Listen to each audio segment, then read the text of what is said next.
کس پر واجب ہے اور زکوٰۃ اور قربانی کے نصاب میں کیا فرق ہے، یہ ارشاد فرما دیں۔ تھوڑا بہت فرق ہے. ایک تو سال بھر گزرنا شرط نہیں ہے قربانی کے لیے. عید کی صبح صادق سے لے کر 12 ذوالحج شریف کی غروب آفتاب تک، اس دوران اگر یہ صاحب نصاب ہو گیا تو اس پر قربانی واجب ہو گئی. جبکہ دیگر شرائط بھی پائے جائیں. اس میں مال نامی ہونا بھی شرط نہیں ہے، بڑھنے والا مال. زکوٰۃ میں بڑھنے والا مال شرط ہوتا ہے. قربانی جو بالغ مقیم مرد و عورت ہیں مسلمان صاحب نصاب، اور نصاب اس کا یہ ہے کہ جو 52.5 تولہ چاندی کا مالک ہے یا اس کے برابر جو رقم بنتی ہے اور اس کی ضرورت کے علاوہ وہ رقم ہے اس پر واجب ہے، یا جس کے پاس 7.5 تولہ سونا ہے یا بیچنے کا سامان اس کے پاس اتنا ہے کہ جو 52.5 تولہ چاندی کی رقم کے برابر ہو جاتا ہے، یا گھر کا ایسا سامان کہ جو ضرورت کے علاوہ ہے جس کی حاجت نہیں ہوتی وہ اتنا ہے کہ 52.5 تولہ چاندی کی رقم کے برابر ہو جائے، یا یہ سب یا کچھ تھوڑے تھوڑے سے ہیں اور سب کو ملائیں تو ان کی رقم 52.5 تولہ چاندی کی رقم کے برابر ہو جاتی ہے، تو اس صورت میں اس کے اوپر قربانی لازم ہوگی. عموماً کوئی بچتا ہوگا شاید جس پر قربانی واجب نہ ہوتی ہو. کپڑے کے جوڑے ڈھیر لگے ہوتے ہیں، جوتوں کے ڈھیر، گھڑیاں کئی ہوتی ہیں.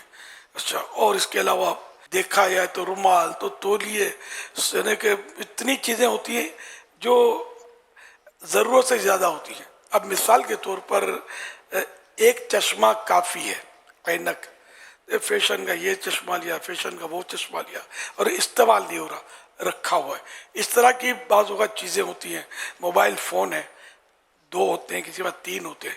اب مثال کے طور پر استعمال میں 2 ہیں، ایک ویسے ایکسٹرا رکھا ہوا ہے تو وہ بھی نصاب میں شمار ہوگا، کاؤنٹ ہوگا.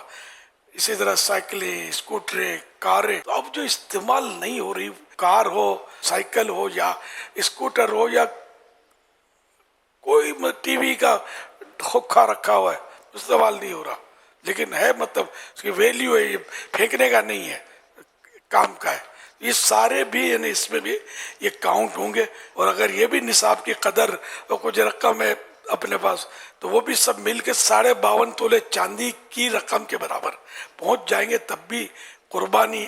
جبکہ یہ ان دنوں میں جو میں نے بتایا آپ کو، عید کی صبح صادق سے لے کر 12 ذوالحج کے غروب آفتاب سے پہلے تک یہ چیزیں اس کے پاس ہیں، مالک ہے اس کا. اور مطلب شرائط پائے گئے، جیسے قرضے وغیرہ میں ڈوبا ہوا نہیں اس طرح، تو اس پر قربانی واجب ہو جائے گی. تو یہ بہت سارے سمجھتے ہیں کہ ہم پر قربانی واجب نہیں ہے. اگر تھوڑا سا اگر جھٹکا دیں گے نا، اپنے سر کو سوچیں گے، تو گھر کے سامان کو دیکھیں گے تو بہت ساری چیزیں آپ کے پاس نکلیں گی کہ جو مطلب آپ کے کسی کام کی نہیں ہے، خالی اسٹور کی جگہ وہ گھیرے ہوئے ہوتی ہیں. اس سب کا حساب نکالیں. اللہ کی راہ میں قربانی.